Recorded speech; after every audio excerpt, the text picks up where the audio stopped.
En la apertura de la jornada, quien va a exponer es el licenciado Martín Virdis.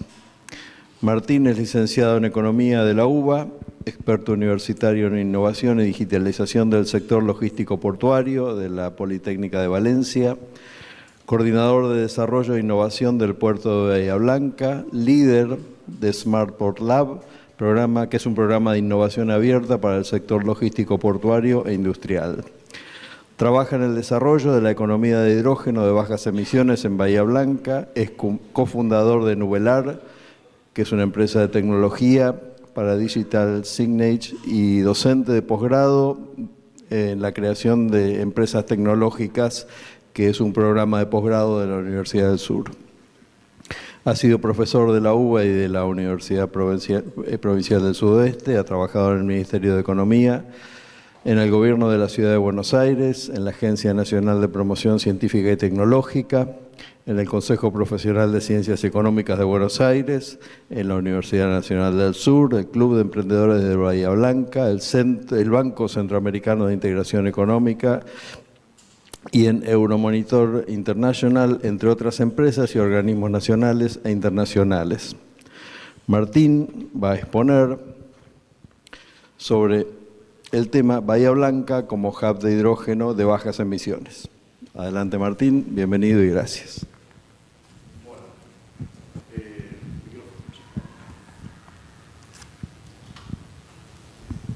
Hola, buen día a todos.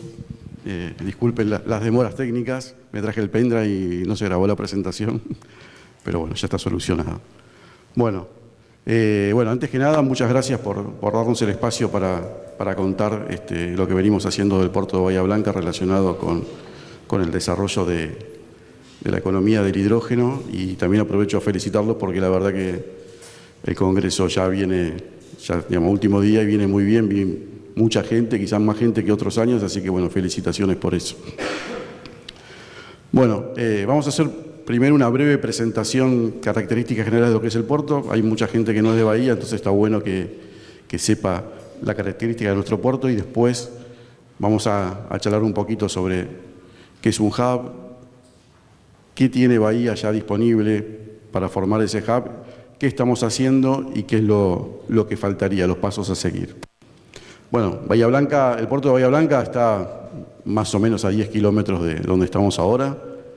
Es un puerto, obviamente, no hace falta decirlo acá, digamos, el Océano Atlántico conectado muy bien con el sudeste asiático, Brasil, sur de África, Europa y Estados Unidos.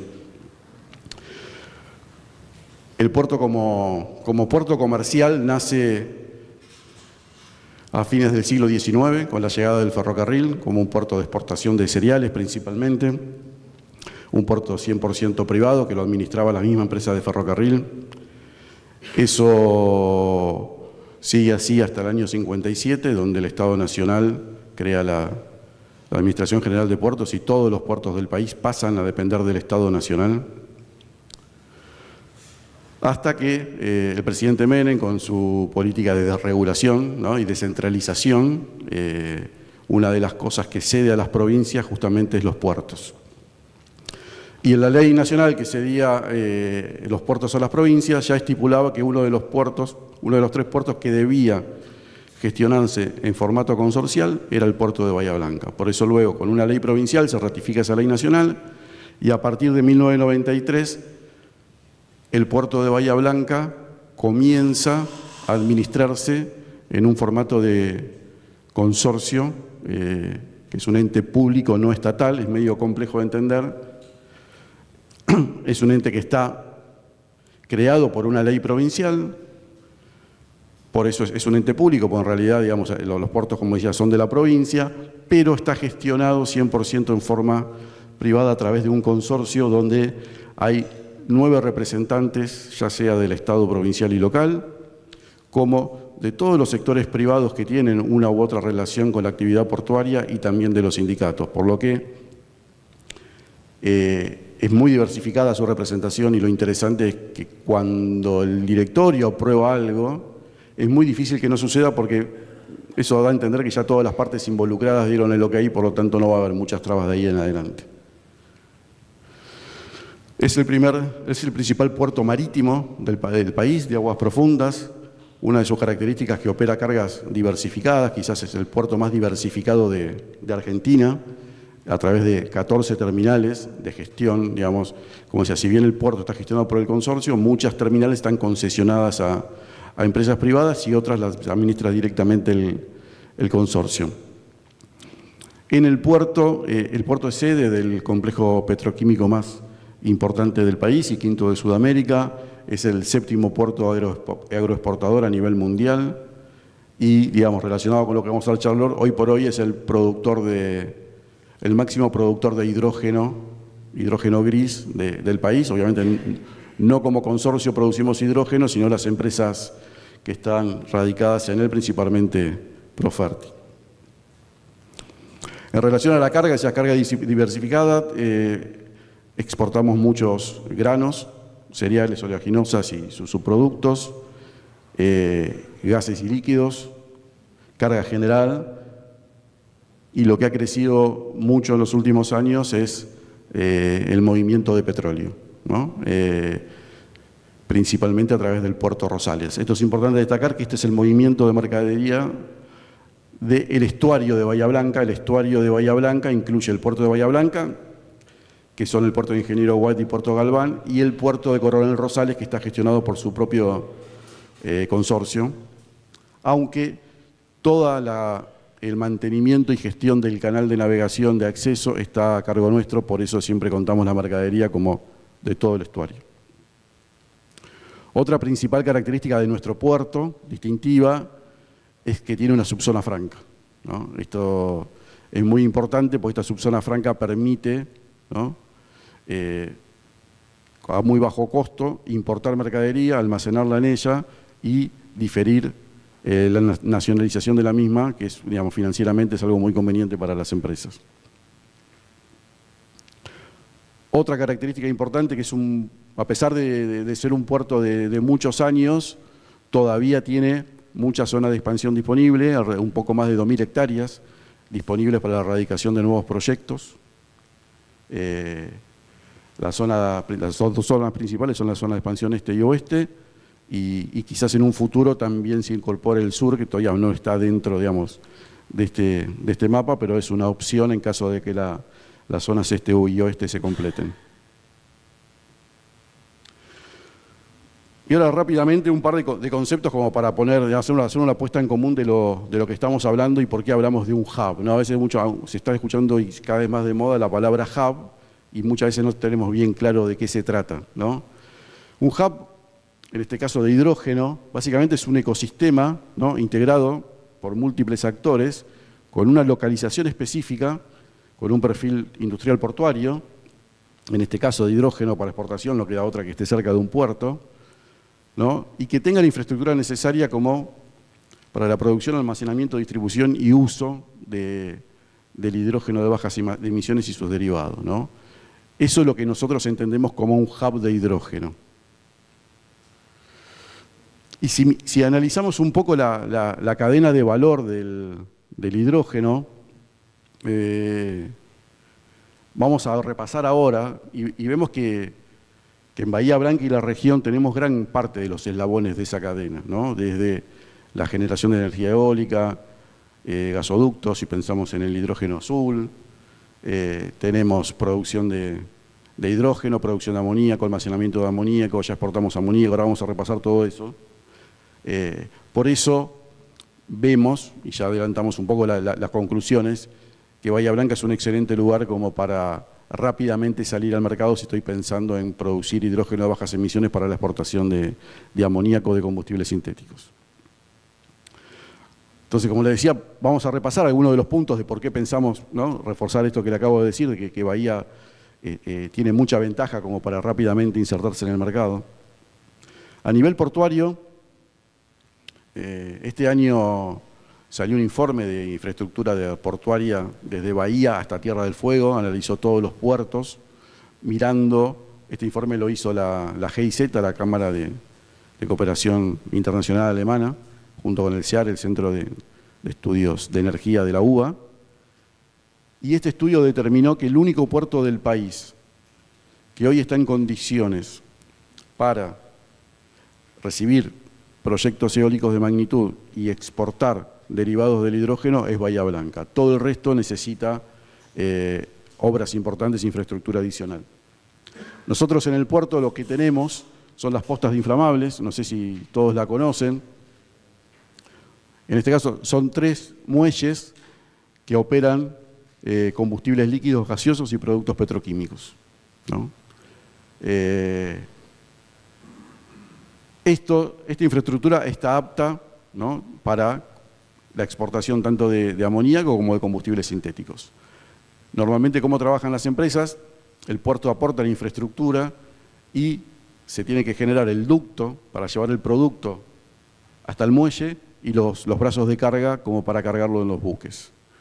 Entonces, hoy esos muelles lo operan múltiples empresas del polo petroquímico, cada una se ha hecho la inversión, en algunos casos la inversión la hizo el consorcio, en otros casos la hizo la empresa y después recuperó a través de tasas. Hay múltiples formas de hacerla, pero lo importante es que esa infraestructura está disponible, que hoy ya se están moviendo combustibles por ahí y que en caso de ser necesario ya están proyectadas la posta 4 y la posta 5, ojalá pronto, digamos, se saturen estas postas y sea necesario realizar más.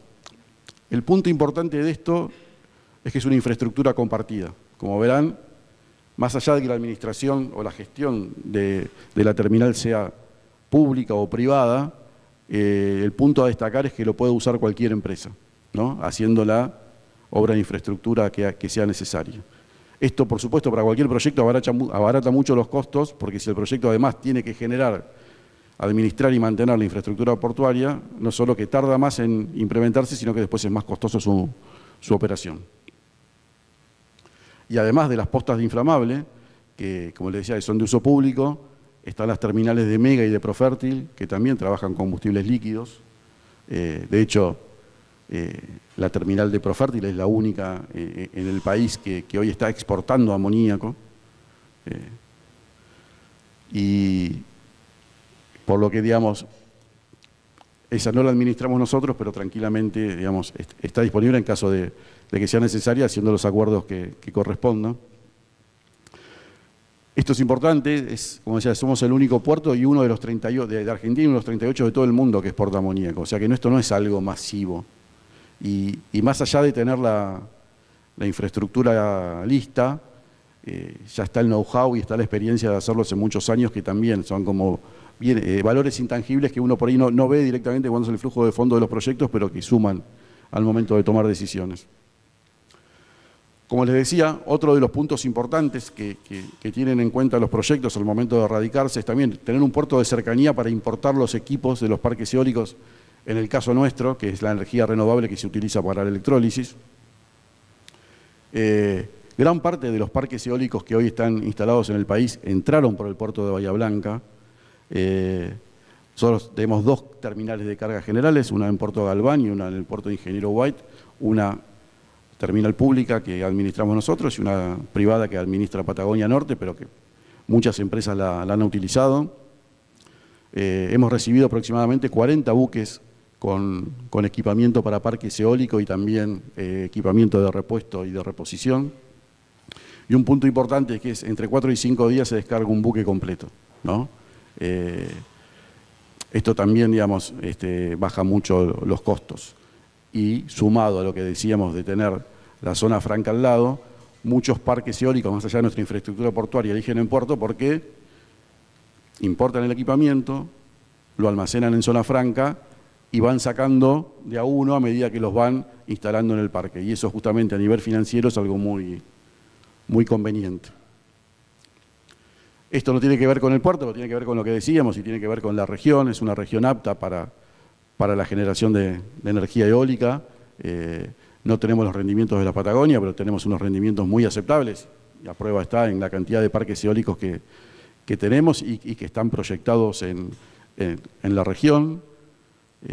Para que se una idea, solo en 55 kilómetros a la redonda tenemos 11 parques, creo que 2. Esto fue antes del nuevo parque de Pampa Energía, así que ahora deberíamos tener 12.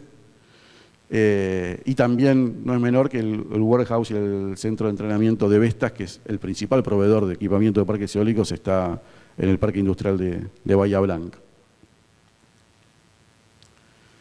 Bahía Blanca ya es un nodo energético, ¿no? Un nodo energético gris, podríamos decirle, pero es un lugar donde, o sea, nosotros vivimos atravesados de ductos, poliductos, gasoductos, oleoductos, líneas de transmisión eléctrica, tenemos centrales termoeléctricas, tenemos industria petroquímica que usa ese insumo, se exporta, bueno, ya lo estuvimos viendo ayer con lo que contó Dow, TGS, lo que va a contar Profértil.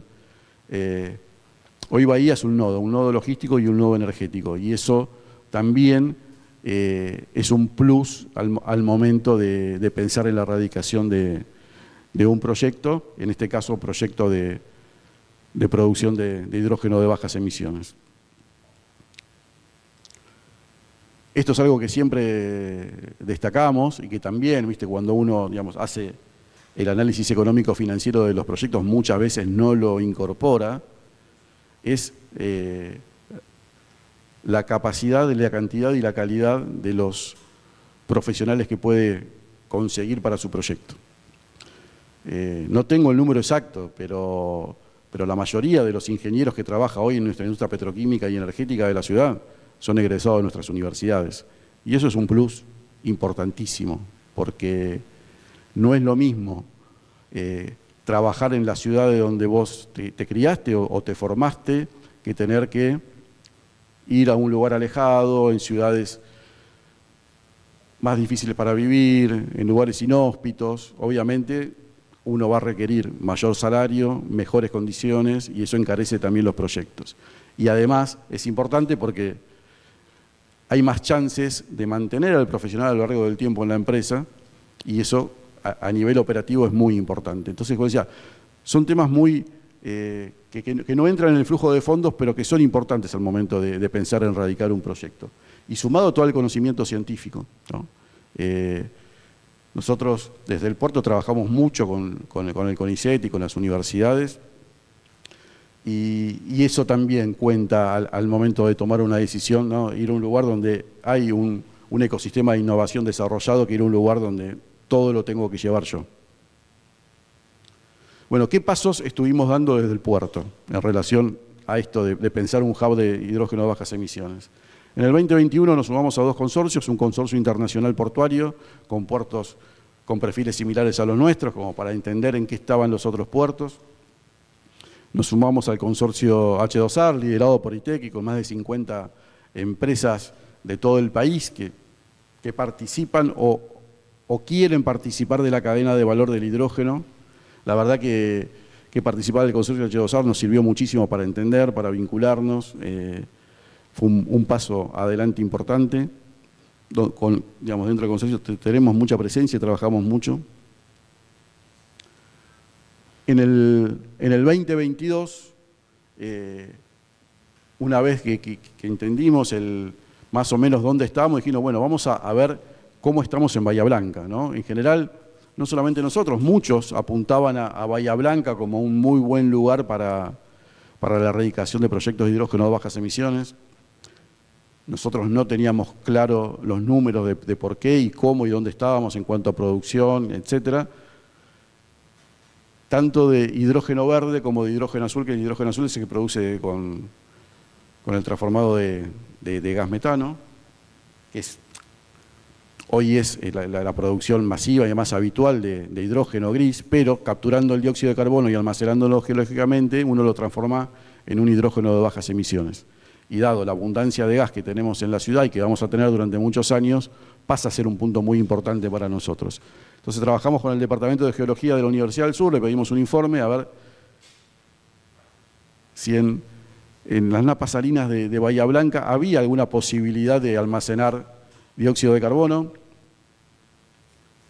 La respuesta fue negativa, no están capacitadas, hay filtraciones, no es posible.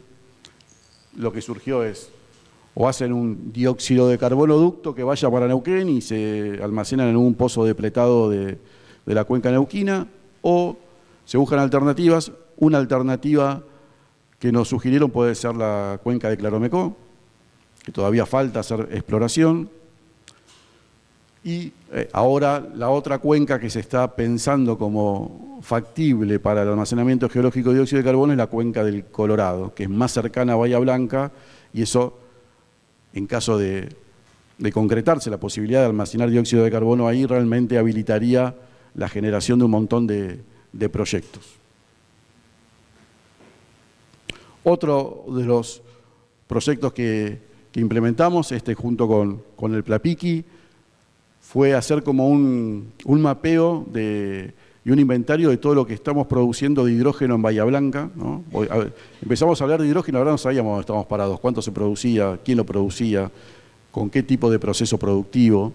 Entonces, junto con el Plapiqui, a través de información pública y a través de entrevistas que realizamos con un montón de empresas, hicimos todo un inventario de producción de hidrógeno en Bahía Blanca y de emisiones de dióxido de carbono de diferentes fuentes, ¿no? Pensando no solo en cuánto dióxido de carbono debería eliminarse de las emisiones o capturarse, sino también como un insumo para los combustibles sintéticos, ya que los combustibles sintéticos como derivado del hidrógeno es hidrógeno más dióxido de carbono. Para que se dé una idea, aproximadamente, es un número muy redondo, en Bahía Blanca se producen 200.000 toneladas de hidrógeno al año, por lejos el principal productor de hidrógeno es Profértil, que después lo utiliza para producir amoníaco y para producir urea, 140.000 toneladas a través del reformado de metano. Dow es el segundo, que en general Dow lo genera como un subproducto del craqueo de etano y después en general lo utiliza como combustible para sus hornos. Y después hay muchas producciones menores de la refinería, de Unipar, etcétera, que generalmente es como subproducto, no lo necesitan como producto principal. Con relación al dióxido de carbono, generamos este mapa de emisiones por tipo de fuente y por empresa, que es muy interesante, como para tener una idea acabada de dónde estamos. Como les decía, son estimaciones que se generaron en base a información pública disponible y en base a entrevistas que realizamos. Como verán, en Bahía hay dióxido de carbono de proceso, parte Mega se lo vende a Profértil para la producción de fertilizantes, parte TGS hoy lo está venteando porque no hay comprador disponible. O sea, tenemos algo de dióxido de carbono de proceso, tenemos mucho de dióxido generado a través de combustión. Ayer en la charla de Dow fue muy interesante cómo ellos están pensando en capturar ese dióxido de carbono y almacenarlo, en caso de que encontremos un lugar cercano para almacenarlo. Entonces, como verán, tenemos alrededor de 1 millón de toneladas año de CO2 de proceso y 4,5 millones de toneladas de gases de chimenea y plantas termoeléctricas. Desde el año pasado que estamos también trabajando en posicionar a Bahía, y eso es un mix entre terminar de aprender, de entender y empezar a mostrar al mundo que Bahía Blanca es un muy buen lugar para la erradicación de estos proyectos. Como ya se contó ayer en otras presentaciones, estamos en un mercado todavía inmaduro, pero que cuando se desarrolle la mayor demanda de hidrógeno va a ser proveniente de Europa. Europa no tiene gas, por lo tanto va a acelerar su adopción del hidrógeno, no va a dar abasto con la poca energía renovable que va a poder generar para todas las necesidades que tiene y por lo tanto va a ser un gran importador. También el otro gran importador va a ser el sudeste asiático. Entonces, América Latina es un excelente punto para producir hidrógeno para esos mercados. Entonces, en ese sentido, empezamos a hacer vínculos, empezamos a presentar al puerto y a conocer cuáles son las necesidades y empezamos a justamente vincularnos con hubs de hidrógeno, pero que no son hubs exportadores, sino son hubs importadores. Ellos importan el hidrógeno, lo transforman en amoníaco, importan amoníaco, lo transforman en hidrógeno y ahí lo inyectan en ductos para transportarlo alrededor de Europa. Este año hablamos con el Energy Hub de Wilhelmshaven y con el hub de hidrógeno verde del puerto de Hamburgo. También estamos en contacto con un proyecto en Antofagasta, en Mejillones. Ellos no tienen absolutamente nada, el puerto de Mejillones tiene algunas terminales portuarias, pero después no hay, o sea, no tienen nada, pero ya están planificando con un parque industrial dedicado exclusivamente a la producción de hidrógeno. Entonces ahí nos analizamos, nos pareció muy interesante el tema de toda la infraestructura compartida, que es lo que estamos viendo para acá, estamos viendo eso. También estamos en contacto con el País Vasco, ellos tienen todo un corredor de hidrógeno verde que están proyectando, ¿no?, conectado con el puerto de Bilbao. Ellos en general todos van a tener una producción de hidrógeno propia, pero van a tener que complementar fuertemente con producto importado. También este año ingresamos al Port Innovation Network junto con Valencia, Hamburgo y Halifax en Canadá. Estamos trabajando en buscar innovación a nivel global relacionado con puertos, y uno de los temas importantes para todos es el hidrógeno y el CCUS. Este año también con Plapiqui, con 5 empresas petroquímicas, se armó un comité técnico del agua para empezar a analizar fuentes alternativas de agua. Es un insumo clave para esta industria, en general para toda la industria que ya existe, y si pretendemos hacer hidrógeno a través de electrólisis, tenemos que tener fuentes alternativas de agua. Obviamente la fuente que hoy existe proveniente del dique Paso Piedras no se puede usar para estos nuevos proyectos. Una posibilidad es el tratamiento de aguas, otra la desalinización. Hay que entender qué tipo de agua sirve para diferente tipo de proyecto, qué volumen tenemos que tener, dónde lo podemos hacer, y en general nos parece clave que cualquier solución que se encuentre tienen que ser a escala, ¿no? Si cada proyecto, cada empresa hace su propia planta, va a ser muy ineficiente, sobre todo, digamos, desde el uso de espacio hasta en los costos. Esto no lo hicimos nosotros, por supuesto, pero son cosas concretas que están pasando en Bahía y cómo las empresas proyectan en Bahía un muy buen lugar para el desarrollo de hidrógeno de bajas emisiones. Está mucha gente de Profértil, no voy a hablar mucho del proyecto, pero Profértil tiene el proyecto de producir hidrógeno verde con YPF Luz y con YPF para transformarlo en amoníaco verde y exportarlo. Un proyecto chico, o sea, no es un proyecto piloto, tiene una escala intermedia, pero es un muy buen proyecto como para rápidamente insertarse en el mercado. ¿Y por qué digo rápidamente? Porque hoy Profértil es el actor mejor preparado y listo para insertarse. Ellos ya tienen producción de amoníaco, tienen almacenamiento de amoníaco y tienen la terminal lista para exportar. Por lo tanto, lo único que le falta es la electrólisis, la producción de hidrógeno.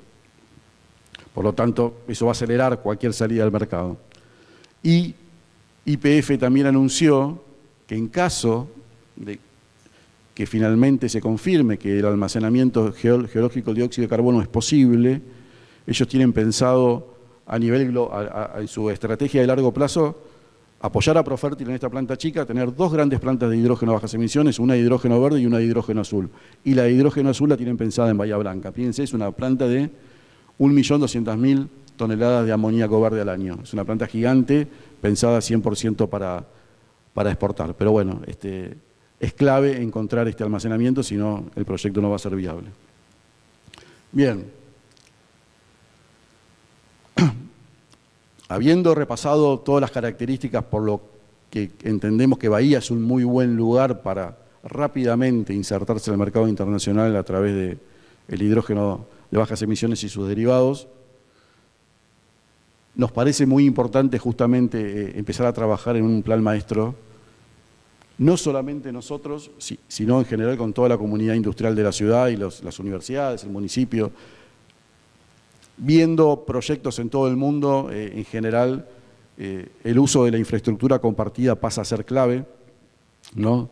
La infraestructura compartida, como el ejemplo de nuestras postas de inflamables, pero también quizás compartir un área de electrólisis en común, con una subestación eléctrica al lado, la infraestructura eléctrica que llegue hasta esa área de electrólisis, para que no cada proyecto tenga que hacer su tendido eléctrico, sus subestaciones, después los ductos, almacenamiento. Hay que entender bien dónde se puede y dónde no se puede hacer infraestructura compartida, pero en todos los lugares donde veamos que es posible, como la provisión de agua, por ejemplo, deberíamos hacerlo.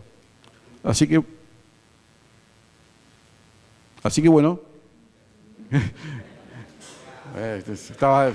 gracias.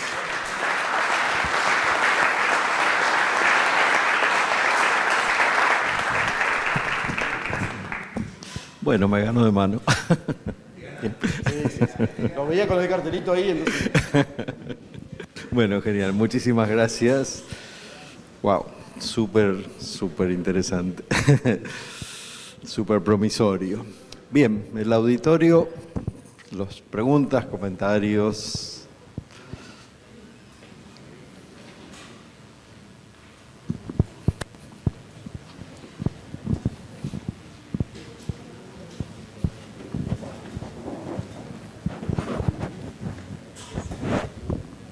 Hola Martín, buen día. Primero felicitarte porque estuvo excelente la presentación, muy clara, muy explicativa, muy concisa, así que gracias.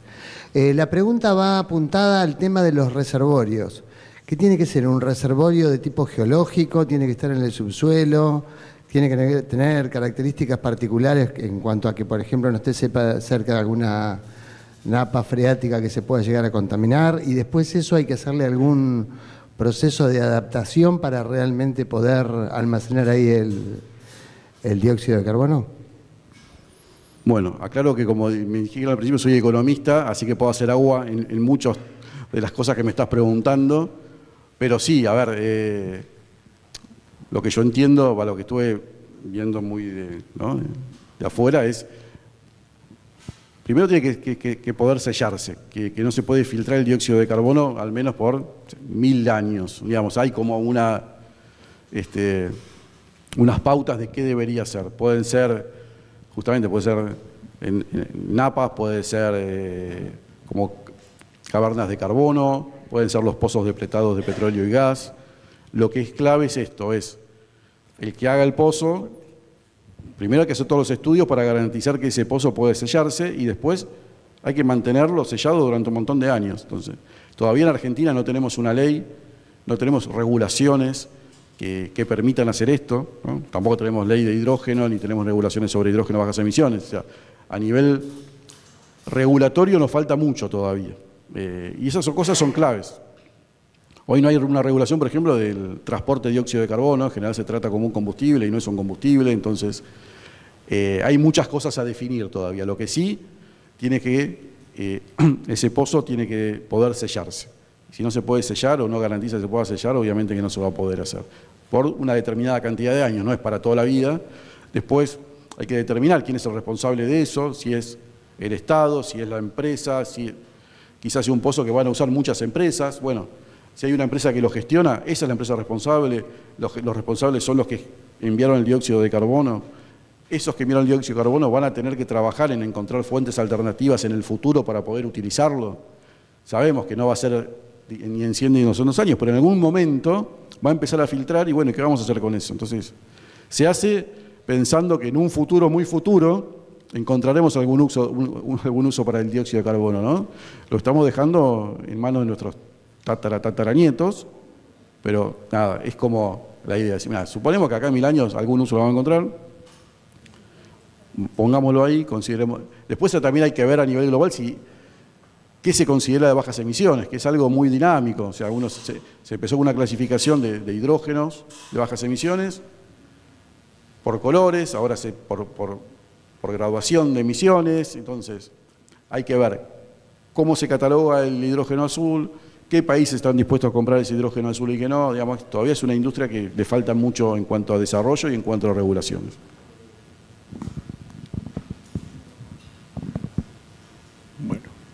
Perdón.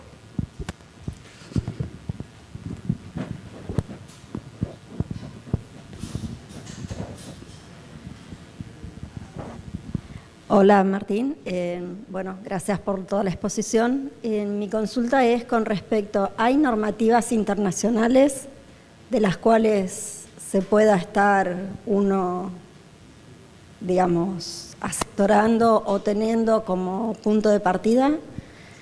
Sí, tanto relacionado a hidrógeno como captura y almacenamiento de dióxido de carbono, ya hay países que están mucho más desarrollados con eso, que ya se están implementando tecnologías de captura y almacenamiento y no tenemos que ir muy lejos. Brasil acaba de promulgar su ley de hidrógeno primero y ahora también la ley de CCUS. O sea, Brasil ya tiene todo legislado y regulado, Chile la de hidrógeno también la tiene, o sea que no nos tenemos que ir muy lejos. Y después a nivel global, en Estados Unidos, en Canadá, en Europa, en Japón, ya se están implementando proyectos. En los países del norte, ¿no? En Noruega, que tienen muchos pozos de petróleo ya depletados, están empezando a almacenar dióxido de carbono ahí, ya tienen todo, tienen los ductos, tienen las leyes, tienen regulaciones, tienen todo.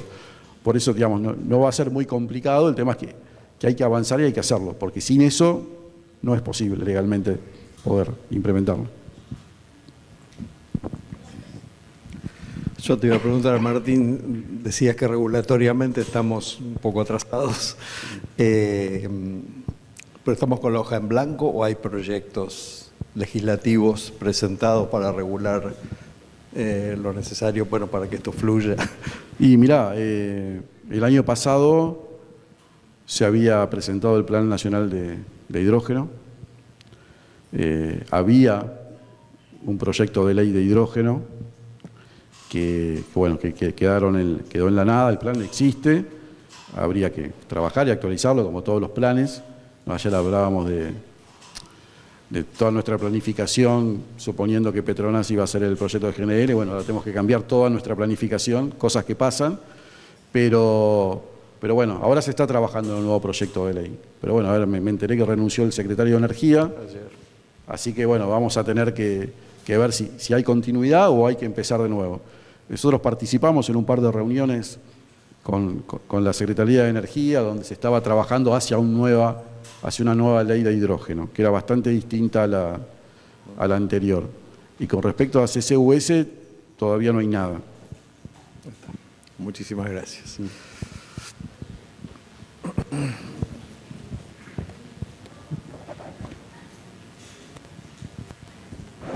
Hola, buen día. Quería hacerte una consulta respecto al almacenamiento. Creo que habías nombrado un lugar, una cuenca de Claromeco, ¿puede ser? No sé qué información contás respecto a eso. Hay estudios que dicen que podría almacenarse. O sea, no están estudios definitivos que lo avalen. Y lo mismo pasa con la cuenca del Colorado. Dado que la cuenca del Colorado es mucho más cercana a Bahía Blanca, hoy el foco, como contaba ayer Dow, que está trabajando junto con YPF, lo tienen ahí, en tratar, posiblemente YPF ya encare pronto los estudios para terminar de definir si es posible o no es posible, porque nada, de eso parece algo menor y algo lejano, pero como verán, esa mega planta, si no se puede almacenar, no va a pasar, y mucho de la expansión de Dow tampoco va a pasar si no puede almacenar el dióxido de carbono que está pensando en capturar. Así que no, hoy lo vemos lejano, pero es un tema muy, muy importante para el desarrollo productivo de la ciudad.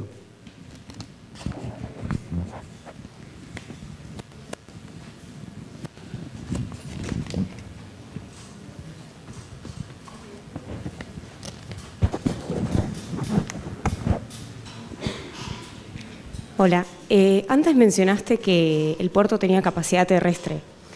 Con respecto a la entrada y salida de buques, ¿hay capacidad para que crezca tanto el puerto o es una limitante? Bien, buena pregunta. No es una limitante. Hoy el puerto de Bahía Blanca, con la infraestructura actual que tiene mucho espacio para crecer. Y después siempre está la posibilidad de ensanchar canales, profundizar canales, de acuerdo a lo importante es el tipo de buque que utilicen estas industrias. Hoy, el tipo de buque que se utiliza para exportar amoníaco o combustibles puede usar tranquilamente el puerto. El puerto de Bahía Blanca no es un puerto congestionado, no tiene un gran, digamos, para que se dé una idea, por día de grandes buques se pueden mover 3, 4, 5 y tiene capacidad para que se muevan 15. O sea, pero obviamente en caso de...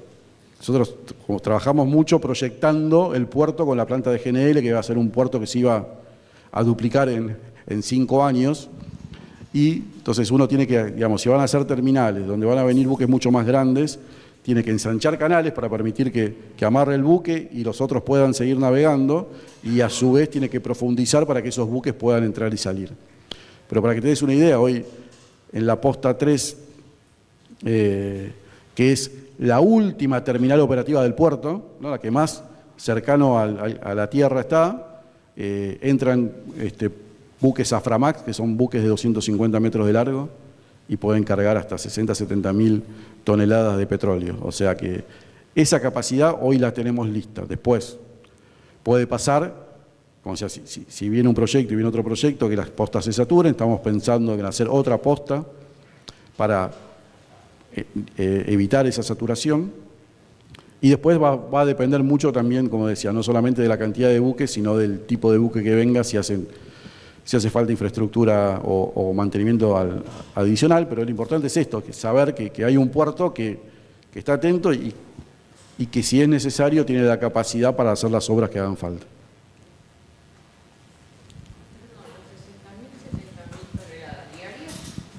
No, es la capacidad del buque que puede sacar de la posta 3. No son muchos días, 4 o 5 días o menos lo cargan. Ahí ya hay la refinería Bahía Blanca, que la opera Trafigura Argentina, ya tiene un oleoducto a la posta 3 y el brazo de carga listo, entonces ellos almacenan, entonces cuando llenan el tanque, viene el buque y se lo lleva. Entonces no pasa todos los días. Recién este año empezamos a exportar petróleo de posta 3, pero cuando Trafigura tenga mayor capacidad de almacenamiento y mayor flujo de petróleo, hoy piensen que esta exportación es exportación de petróleo que viene en camiones desde Vaca Muerta. Entonces viene un camión, descarga. Cuando llenan el tanque,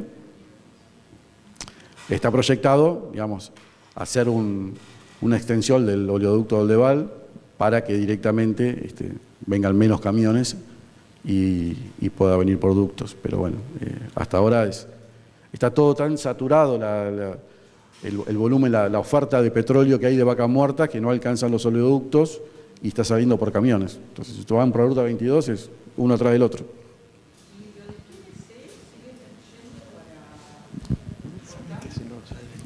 GNL. Lo de GNC, gas natural comprimido. GNL, perdón. El gas se exporta a través de, digamos, se licúa y se exporta. No, nosotros en el puerto solamente durante un periodo muy corto de tiempo hubo una planta de licuefacción para exportación de GNL. En general tuvimos regasificadores. Este año ya no tenemos regasificadores. Ajá. Hay un proyecto, no hay. es muy proyecto de Tecpetrol de poner una planta terrestre de GNL, pero nada, están todavía en los análisis preliminares. Gracias. Dos preguntitas cortas. La primera es si hay trabajo sobre la normativa. La ley es una cosa, la norma es otra, ¿no? Y muy probablemente más importante la norma que la normativa que la ley, donde certificaciones, etcétera, etcétera. Si hay trabajo en comités de normativa, comités de espejo y esas cosas para las normativas internacionales, tanto para hidrógeno como para el CCU, ¿no? Y la otra cosa es cómo ves la cosa compitiendo contra Australia o el Medio Oriente, que está probablemente con factores de planta menores, pero o mucho más cercano a Europa o Australia con el sudeste asiático, ¿no? Bien, bueno. En principio, con respecto a la normativa, Argentina está con un grupo de países latinoamericanos trabajando en el tema de la certificación. Eso se está avanzando. Faltaría, lo que se está hablando ahora con respecto a la ley es que no sea una ley tan abarcativa que implique la regulación, el fomento, que sea una ley más simple que habilite la producción de hidrógeno de bajas emisiones y que después, en todo caso, si hay un programa de fomento de subsidios o de inversión con tasas bajas que venga por otro lado, no meter todo en la ley porque si no se hace inviable. Entonces, más al estilo Chile, que haya una ley simple que habilite la producción, en todo caso después Corfo es el que financia los proyectos. Esa es por la primera pregunta. La segunda era la de... está bien, bueno, a ver. Lo que nos pasa en América Latina es que estamos lejos, ¿no? Obviamente para Europa es más fácil comprarle a Marruecos que a nosotros, eso está clarísimo. O a Japón es más fácil comprarle a Australia que a nosotros. No hay dudas de eso. El mercado va a dar para todos, como ahora, viste, en las primeras subastas que está haciendo Europa para comprar, son todos proyectos de Europa, después van a venir los del norte de África, después los del norte de Brasil, y uno supone que en el mediano plazo va a haber espacio para todos, por una cuestión de volumen y por una cuestión de diversificación de proveedores, ¿no? Ayer hablaban mucho de una cuestión geopolítica, ¿no? Entonces Europa está sufriendo depender hoy de un solo oferente de gas. Entonces, ustedes, a ver, hoy Alemania está invirtiendo mucho dinero en investigación, en fomento, en apoyo a diferentes proyectos relacionados con estos en Argentina, en Chile, en Uruguay, en Colombia, en Brasil. O sea, porque necesita que se desarrollen proveedores, ¿no? Entonces va a depender mucho del mercado, de que bajen los precios. Obviamente Argentina y Chile van a entrar un paso después que los que están más cerca de Europa. Quizás Europa sea el principal mercado para nosotros, el sudeste asiático más adelante, que está más lejos. Pero nada, uno entiende que va a haber lugar para todos. Pero bueno, como digo, es mucho más fácil inclusive hacer un ducto desde Marruecos y no hace falta ni siquiera usar un barco. Entonces eso es, obviamente que van a competir con otras ventajas, eso ya se sabe, pero también se sabe que no va a ser suficiente y van a tener que salir a buscar. Por eso, esto tanto, sobre todo Alemania, pero también Holanda, están con un pie importante en Argentina y en Chile tratando de fomentar los proyectos. Bueno, perdón. Sí. Hoy día se transan 200 millones de toneladas de amoníaco por año, 180 millones de toneladas en el mundo, ¿no? Para usos como fertilizantes, explosivos, textiles, etc. Cuando el amoníaco pase, o si es que pasa a ser un carrier energético, hay que multiplicar eso por lo menos 6 u 8. Entonces, ya no hay puerto que alcance porque todos los puertos quedan chicos, ¿no? En ese sentido, ¿cómo ven ustedes la transición hacia eso? O sea, más puertos, más hubs, más... Sí, a ver, ahora aclaremos que yo trabajo en el puerto de Bahía Blanca, por eso hablo desde el puerto de Bahía Blanca. Obviamente que toda la Patagonia Argentina tiene una gran proyección. Nosotros creemos que Bahía es el mejor lugar para arrancar porque tenemos mucho ya disponible. Pero, sí, a ver, la Estrategia Nacional de Hidrógeno proyectaba que en 10 años deberían al menos desarrollarse 2 puertos más patagónicos, como mínimo, ¿no? Eso sería lo lógico para poder exportar la escala que Argentina pretende exportar de acá a 2050. Y obviamente después ver la escala de cada puerto. Pero bueno, nosotros lo que podemos ofrecer es esto. Y estamos trabajando para eso, pero sí, a ver, nosotros creemos que las Patagonias se va a sembrar de parques eólicos y ojalá que suceda y ojalá que más puertos puedan desarrollarse, que van a venir junto de la mano con los proyectos, ¿no? Con el proyecto de Fortescue en Río Negro y otros proyectos en Chubut y en Santa Cruz. Ya vienen con la infraestructura portuaria de la mano. Martín, muchísimas gracias, clarísimo y realmente excelente.